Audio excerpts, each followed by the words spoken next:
Soundstripe.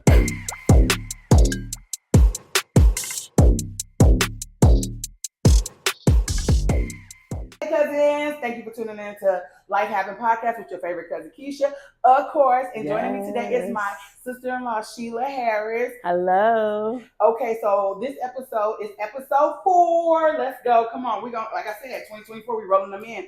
And this episode is called The Example of No Excuses. Period. She's an example of no excuses. There you go, figure out why.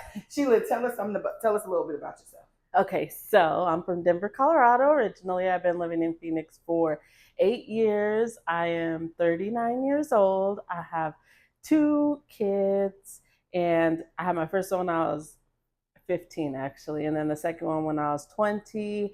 And right now, I'm a registered nurse. I was a CNA and then an LPN. And now I'm an RN, and I'm working on my PhD, my doctorate degree. Yay! Okay, because greatness around here. Period. And what is your business? Because she has her own brand too. It's the Empowered Life with Sheila Marie, and it's based on living your best life, no excuses, get it done. If you want to go get it. Living your best life, no excuses. Okay, Yes. We're going to get to why this episode is called No Excuses, because even though I've known you for over 3 years now? Yes. It's been over 3 years. Her and my brother have been together and they've been married. And she has a bonus child too, so my niece, so she has 3 children. So 2 girls and a boy. 2 college girls and a boy graduating high school this year. Yay! All her children are grown. Oh my God. I feel like I got played. But anyway. I feel like life is great. We'll start off with you had your first baby at 15. Yes. Right when I turned 16, actually, I got pregnant at 15. And you had your baby at 16. Yes. And then, did you know you wanted to be a nurse before you got pregnant? How did that all come about? Well, I wanted to be a nurse my whole entire life. Oh, really? Because, yeah, when I was a kid, I would see the medical assistants in the clinics, and I said, "Oh yeah, they're nurses. I'm gonna do that." And when I became a CNA, I thought I was a whole nurse, and I would just watch the nurses, and I'm like, "Dang, we doing the same thing, but they making more money than me." Actually, we was not doing the same thing at all. So I was a CNA for 10 years, and I loved it. Actually, I really, really did. So nobody in your family is college graduates, even just in the nursing industry? No. Okay. So no. nobody's college graduates outside of you? Correct. Okay. And so you had your first baby at 16, and then you had your second child at 20. Yes. What did it take for you to get from CNA to a registered nurse studying your PhD? Let's start from the beginning. What were some of the challenges you faced after you became a CNA to become an LPN and a registered nurse? Well, first of all, it was life, because in Denver, Colorado, where I was from, it was a lot of drinking, a lot of partying, going to clubs. Even though I had a child, every weekend I was out living my best life. And one day I had got in trouble, and I was with a lot of people, and the police came, and I took off running. She's a runner. She's a track star. Okay, because that jumping fences and everything. That probably saved your background. Yes, because you couldn't be a nurse. I still be thinking about that to this day. And how old were you when that situation happened? I was, I think, 17 and a half. Okay, so you just had Cherish. Mm-hmm. Okay. Yeah, and after I had ran my little heart out, I made it to my destination, and I said, I got to change this. I can't be living like this. So no one else put this in your mind? You already had it in your mind, oh, I'm going to be a nurse. Nobody said, hey, you should go to school to be a nurse. Yeah, right. Because I was looking at Cherish, and I was going to go out again, and she was like, don't go out again. And I was like, oh man, I got to do better. Last week I was running from the cops. This week she want me to stay home. I just want to go hang out. So then I started researching nursing programs, and I tried to get into the RN program, but I didn't score high enough on my entrance test. Okay. So they said, you can do the LPN program. So then I said, okay, then I'll do the LPN program. And then I started, and I dropped out, and I started, and I dropped out, and I started. How many times? 3. So what age did you actually? I started when I was 18. I started when I was 19, and I started when I was 21. Okay, and you completed it at 21 to be LPN. Yes. Okay. By then you had your second child. Yes. Okay. So that's when I said I really need to make a difference. And I was a single mom. Okay, that's what I was gonna say. So you were a single mom at this time. You said you had a village, but the village wasn't as strong, correct? Yeah, so I had my mom. She would babysit. That's my village right there. she would babysit for me, but my mom doesn't drive. So she wasn't able to like go pick them up from school, pick them up from daycare, drop them off, or bring them to me. Like I would have to wake up extra early, take them to her house, and then get myself to school and pay somebody to pick them up from her house to take them to school, and then rush home after I got out of school and then pick them up, feed them, and then go to work. I worked night shift as a CNA when I started school. Oh wow! Yeah. You worked while going to school, and I heard that was like sometimes impossible. Yeah, I worked like 10 to 6 or 11 to 7, and then I would rush to the kids, get them ready, and feed them, drop them off, and then rush to school. Give me a Red Bull along the way so I didn't fall asleep during class. Tell me about the car situation, because that's when I knew that I had to do this interview, this episode with you, when you told me about how you was like, sis, a lot of things people do, they're just excuses. Like there's no excuse. And I was like, well, some people's situations is just it be so much, it overwhelms them so much that they just can't see past that situation. You had a situation where your car stopped working and you said you were on your last attendance violation. That I was late a lot. I had I did the best I can. Well, they were very strict on their policies. So, yeah, so when I got to my final warning, I said, oh no, I can't do this anymore because I would be tired. And then if your relief doesn't come, like as a CNA, you can't leave. So you have to wait. Oh, and then I'd have to rush out. And a lot of times people were late. And I'm like, look at here, you want me to be on time? You need to be on time too. But then I would have to rush and go get the kids and get them ready and then feed them, drop them off, and then get to school. So it was a struggle. And then in Colorado, it snowed. And it was different cities. Like I lived in Denver. My mom lived in Commerce City, which was like 20 minutes away. And I went to school in Aurora, which was like 30 minutes away. So, and then in the snow, it could be like an hour every direction. Which is traveling time, right? Mm-hmm. But tell them about how your car stopped on you and then you had to run in the snow to school. Oh yeah, I had to test that morning and I was on my final.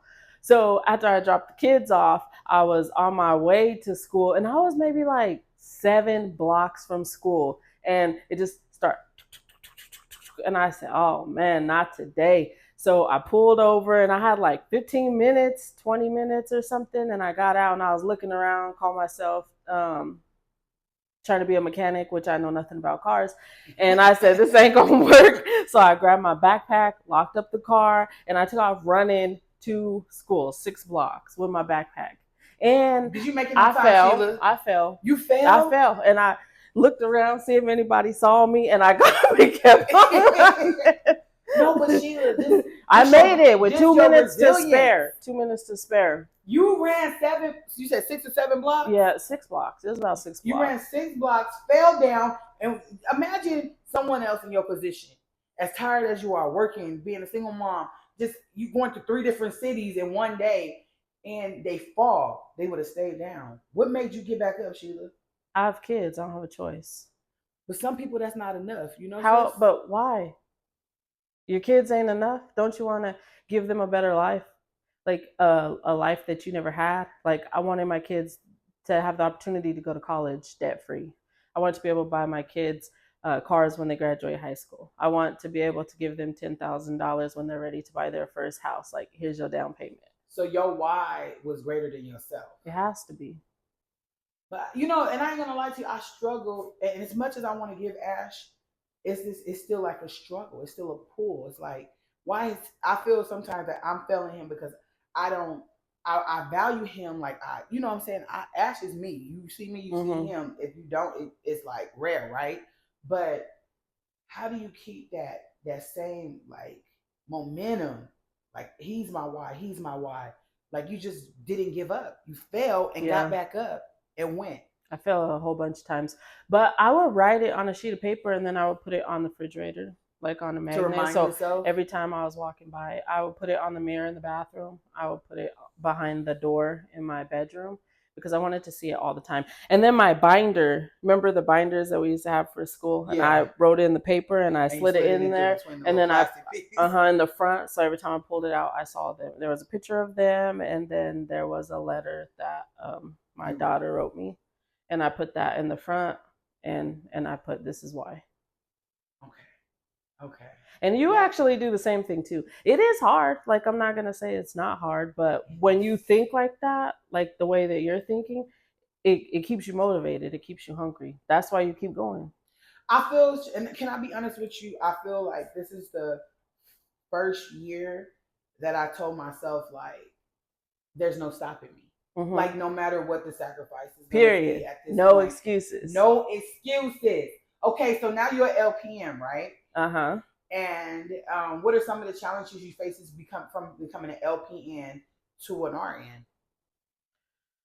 So it was life. It was raising my kids. Like, at this time, I was an LPN and I was making a lot more money than I was making as a CNA. So I got comfortable. So I finally was able to get a new car. And then when I was a CNA, I was able to get a little bit of help from the government. You know, I got like some food stamps and I was able to live in low income housing. When I became an LPN, they took all that away. Yeah. So, yeah. So I wasn't ready. The tax bracket went up like this.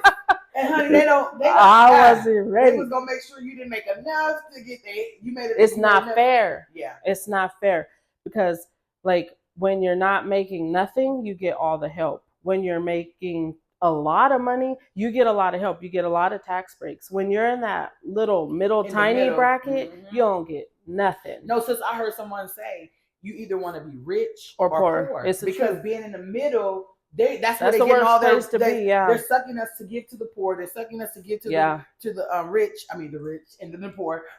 I hold the poor people up here. That's crazy. I love it though. Hey, that's on my mind. Everybody's the poor. But so then what challenges was you facing? You said because money. Like, at this point, they took my little food stamps away, which them little 200 and some odd food stamps. You know that came back through. Then, yes, yes. So a whole lot of food, but go ahead. And my rent, it was like subsidized in the beginning. It was like 30% of my income, so it left me with like a little bit of money to pay everything else. They took that away, like on my first check. They took that away, and I said, "Oh no, like give me a little what do you call it? Entryway in a 3-month grace period or something." No, they didn't. They took that away. Let you transition. Yes. Period. So going from having to pay like $175 or something to $850 plus my rent, plus my car insurance, plus food, and then daycare for my son, and then get my daughter back and forth to school and everything. I couldn't afford to go back to school, and I really didn't I wanted to, I really did, but I felt like I had already took so much time from them. It's something that I feel like a lot of hardworking, great mothers feel. Like, you feel this guilt of like this because it's something has a sacrifice, right? Yeah, and it was a lot of times it was time with your children, and you did it at such a much younger age. Do you still carry the mom guilt? To be honest, I do sometimes. Yeah. Now that they're older, I'm like, oh, I miss when like they were younger and stuff and all the time. Because now I'm like, you guys want to hang out when we get the time. Now they're older, and when they say time waits for nobody, they mean that. Because now they're big, and I love it, of course, because it's nice like doing whatever you want when you want. But sometimes I wish that I could go back and spend a little more time with them. But then you wouldn't be here. Is there any other stories that you have outside of running in the snow with no excuses? Well, oh my goodness. My car got repossessed. Another car got repossessed. I got evicted. And this is between becoming from an LPN to RN, or was it within the CNA? This is from LPN to RN. Okay. Yeah, trying to pay all the bills and keep up with everything and go back and forth. LPNs make good money, but when you're paying everything all by yourself, it's you're living paycheck to paycheck, and then you have That to do extra sucks. shifts. Yeah, it does. And then with I'm doing that now. Amen. and then you That's why we elevated, baby, because and you have to pick up extra shifts. But that's one thing about you. When I first met her, I'm like, why is she working so much? Why does she just come? And she'd be like, oh, I don't mind. Like, I don't mind. She's like, I want to do something. I'm going to work this many days. Tell them how y'all nurses do it. Like, we only need to work 3 shifts. Days. We only need to work 3 shifts. That's it. Yeah. You want a vacation, and I'll figure out how much the vacation costs, and then I know how much I make per day. And then I'm like, oh, that's 9 shifts, say less. And then I know I already have to work my 3 shifts regular, and then I need 9 shifts on top of that between now and June. So I just wish more successful people would explain how hard it truly is, and it's not easy, but it's doable, and that you do sacrifice time. Does everything that you accomplish outweigh the sacrifice? Yes. Yes. We lived in a hotel one time when we got evicted. I got us How a long hotel. did you stay in there? Oh man, we were in that hotel probably for like 3.5 months. And how hard was it for you then, emotionally? And still, were you still going to school? Yeah. How was it emotionally for you? Like, well, at that time I was going to school. I was already LPN, so I was just taking classes at the community college, and I really started taking classes at the community college because I was sitting there and I was trying to figure out like how I'm gonna get us back where we need to be. And then I knew if I took some classes, the little loan will come through, and that will help get us a new place. So I started taking the classes. So I was taking those online and then still working and still doing what we did. But you know what? I feel like it made us closer and it made our bond stronger. When you guys were in the hotel? Yeah, because we had 2 beds, but they slept with me still in one bed. And then I bought this little plug-in skillet, and we would cook together on that little skillet, and then we would lay in the bed together and watch TV. And I would always tell them like this is not gonna last for a long time. And I would tell them, one day, guys, like we're gonna live in like the house that we dream of. One day we're gonna drive the car that we dream of.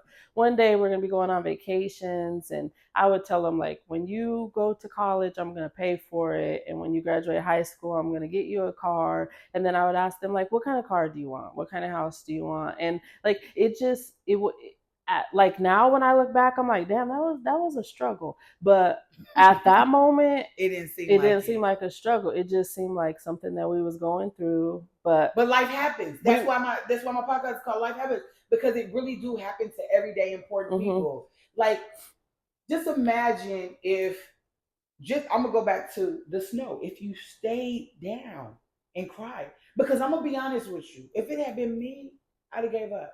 Yeah. You know, your why was greater than my why has ever been, and but in interacting with her and knowing her, like, it's been really amazing to watch someone, even though she's younger, to be an example of no excuses. She'll cut you off real smooth. Like, that just sounds like an excuse to me, sis. and let me tell you, so it's accountability, right? Because I was like, when I first met her, I was like, I like her, but she will hold the mirror to your face. And then, not knowing her story, I just be like, I wish she just quit acting like, I said, everybody don't want to be with you, as Sheila. And she's like, but you can be, but you can be, Keisha. And I'm like, but how? Like, mentally you have to be prepared for certain things. But when you have a why that's greater than everything that you're going through, and you have resilience, and you be relentless, then you can accomplish. Like, she's been working the whole time. So now you're an RN and you're working on your PhD. Yes. It's truly a mindset. Like, when things go wrong, I get down like everybody else, but then I'll sit there and I'm like, okay, here's a problem. How am I going to fix it? Like, there is no staying down. That's not an option. That's never been an option, just because I came so far, and a lot of people are looking up to me as people look up to you. But I look up to her because, honey, when I tell you, like, just in the 3 years that I've known her, I'm like, dang, like just her work ethic. Like I go to work and I do enough to stay at my job. But when you love what you do, and she does, like she's just like, hey, I'm gonna do this, I'm gonna do, and then I'm gonna go further, and then I'm gonna do more. And so now you're working on your PhD, and you're right. Your story is a testimony to not giving up, to not keeping the excuses. If you have any, to like you have to let them go, because you're talking to a woman who had a child as a teenager, and that statistically says that you're not going to do nothing with your life. That alone says that, right? Exactly. Then being a single mother. I dropped out of high school when I was a senior. Yeah, I did. But then I went back because I said, nah, this ain't it. Wow. See, and we didn't even know that in the beginning. So not only that, you were at a point where you was like, no. But then what made you change your mind? You seen something had to happen for you to say, yeah, I'm going back. I didn't want to go to jail. I didn't want to be a statistic. A lot of people around me were going to jail. Okay. And the way I was headed down that track. And then when I would look at my little Cherish, I would say, I have to do better for hers. The cycle has to stop somewhere. The generational curse has to stop somewhere. And I said, it didn't stop with me, so it will stop with her. And it has. And it has, yeah. She's 22 and she's not a mom. And all the sacrifices that her mother has made, my sister, has allowed her to have everything that you told her she's to be have. Yes, debt free in college. Taking and her she time, has a car and wow. Yes. Just living life, manifesting, joined a sorority, being optimistic, and, right? And yes. just not laying down on excuses. Sheila, so tell us about your business. Oh, okay, so I started it in 2018, actually, because I was working at the jail, and I was just telling people you was a nurse at the jail. We forgot about that part. Yeah, and I would just talk to people, and I would just like tell them like bits and pieces of my story. And just because you got caught doesn't mean that's the end. Just because you were in this situation, so people will be like, but I'm here, but look what happened to me. But you've always been good, but you're on the other side. The difference between you and I is I didn't get caught. There was a lot more of us, and I ran the right direction, I guess. No, you definitely did. I did, but but it doesn't matter, because there's people who are nurses who've been in trouble before or started businesses. Like, okay, so you got in trouble. Once this is over, where do you go from here? It's nothing but an obstacle. Everything is an obstacle, and you choose. Are you going left or are you going right? No, definitely. And it doesn't matter how bad it is, what happened. You just have to start from where you're at. So after talking to all these women and talking to coworkers, and a lot of them were single moms, they would say, you should start talking to people, or you should make a podcast, or you should make a YouTube. So then I started making videos and putting them out there. And then I was contacted by this shelter for single moms, and they asked me to come and speak. You went and spoke? I did. And I was stuttering, and I was scared, and I was nervous. And when I was finished, everyone was just clapping and crying and stuff. And you give me hope and you give me inspiration. And then that started it. I said, okay, I have to keep going, because if it helps one person, if it changes one person. So how did you come up with the name, though? I honestly, I don't know. Live the empowered life. That's always been my motto. I wrote that when I was like a young person. Yeah. And then manifestation, I truly believe in that, because like when I was a CNA, I would write out my LPN check, and I would take a piece of paper, cut it, and I paid to the order of Sheila Dominguez. That's my maiden name. And then I would put an amount on there, and then I would put it in my binder or on the refrigerator. I had papers all over my house, like a little weirdo. That's like you said. If you see it, then it can happen, right? Yes. Like, and then when I got my LPN checks, they were more than what I wrote on that paper. Well, you worked a lot. Let's be real. So I did the same thing. Y'all. Don't let her play you. I did the same thing with RN checks and superseded that. And I still have a check right now, and it has $1 million paid to the order of Sheila Harris. $1 million, $1 million. But she's on her way. Oh, That's yeah. for sure. Yeah. And let's talk about the pandemic because you did some traveling. Yes. What states did you travel to? Let's talk about the states. I was in New York. I was Okay, in the so you was in. Yes, the epicenter of it all. So I was working at the jail at the time, and then I was laying at home and I was watching the news, and I seen this nurse on there, and she was crying, and she said, "We need help. We need nurses. So if anyone could come out," she's like, "People are dying here." And I went to work the next day, and I quit. She would. I did. I really did. Did you do that on faith, or are you just new, or was something in you that was pulling you there? I stepped out on faith, and I knew I had to go help. I had to go help. Like, I'm a nurse. Have you ever traveled before? I traveled as a CNA inside my city. Okay, but never outside the state. Mm-hmm. So that was the first state that you went to, New York, during the pandemic. Yes. And what are some of the things you learned, and some of the things you saw, and some of the things that you hope that people take away from the pandemic?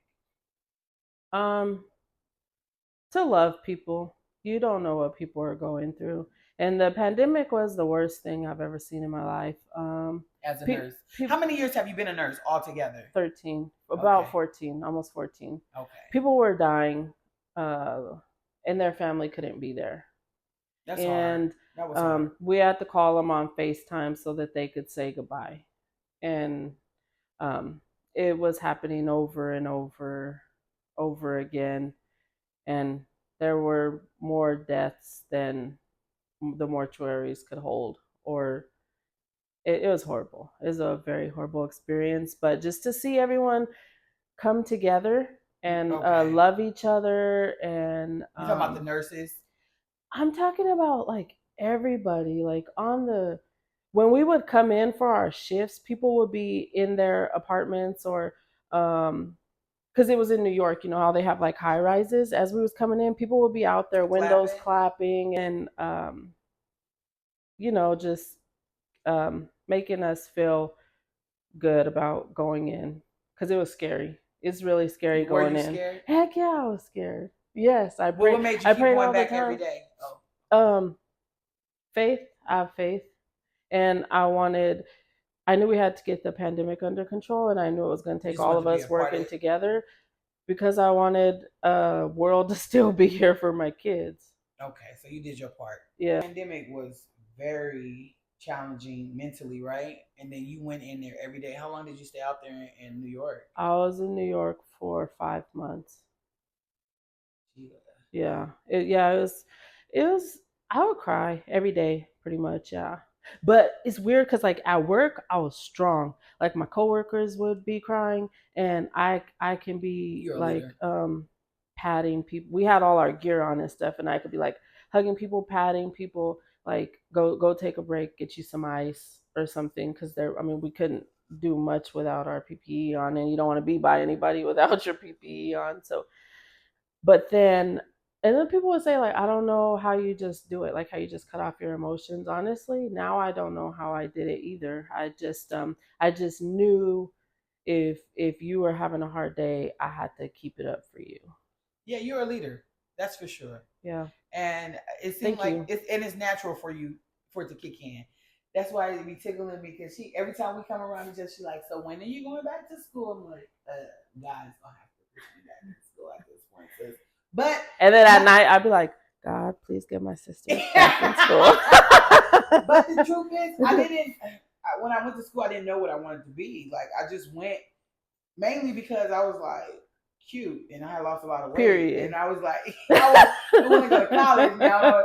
And then I got too much into that and changed my major 4 times. So, but now it's clear what I need to go back to school for. And I'm going to work towards that before the end of this year, at least getting a couple of classes in. Is there anything else you want to add in about the living the empowered life? Living the empowered life, yes.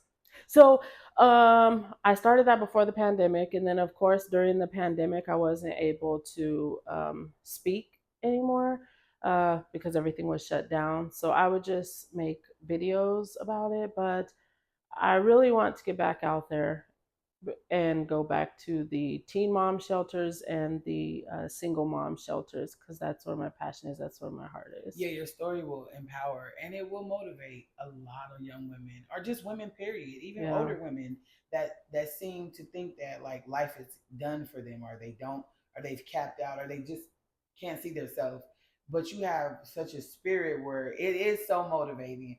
But also too, I told you when I tell you, I said you can plant the seed, but you may not be there to watch it grow. So be okay with that part. Yeah. But you definitely had to learn that. Your story is going to touch a lot of people. Hopefully it touches a lot of people on my podcast. But if it don't, honey, those that it touch will be the best. Do you understand? Anything else you want to add, Sissy? I feel like I'm excited about I don't this. even have time to tell like my whole story, but I just want to tell you, you can do and be whatever you want. It doesn't matter where you started. It doesn't matter where you come from. It doesn't matter what your situation looks right now. And it doesn't matter how old you are. If you want it, go get it. What you have to do is create a plan with big steps and then make a whole bunch of baby steps. And every step that you get to, you celebrate, because it's a win. Because this is a win right here. Yes. Me and Sheila been supposed to do a podcast together, and a year later, here we go. Like, no, but that's true. Huh? We were supposed to do this like a year ago. Yes. We was in her glam room, and everything. This is really glam. We was in her glam room, and we was just thinking about something. Sometimes just the ideal of something. And then it has to, it has to marinate. And it marinated into something that we could do that was be genuine and informative. You know, like you're going to inspire, we're informing people. Like, you just don't have to keep the excuses. I'll say keep them. You said, what do you say? No excuses. No excuses. It's not really an excuse. It's a situation. Okay. It's a situation. Okay. So how are we going to fix this? That's it. It's a situation. It's a mountain in front of you or a bump in the road. Now, are you going to climb the mountain? Go over it this way, go under it, go straight through it? What are we going to do? A lot of people overthink. I'm an overthinker too. Yeah. Like I'll talk myself out of something. Just a quick testimony of how I was like, I want to do this. I hype it up. I put it on the Instagram or TikTok and I get so excited. And then I had to do the editing. Mm-hmm. But you can always outsource that. I already told you that. Yeah, but why? Why when I don't have the means for it? I can do it myself right now. You know what I mean, you can, but it takes hours. And you can outsource for $30. I mean, $30, Sheila, it's a lot right now. But it won't be soon. And that's the truth. Thank you for tuning in to Lyfe Happens Podcast with your favorite cousin, Keisha. Of course. Bye, cousin. Bye.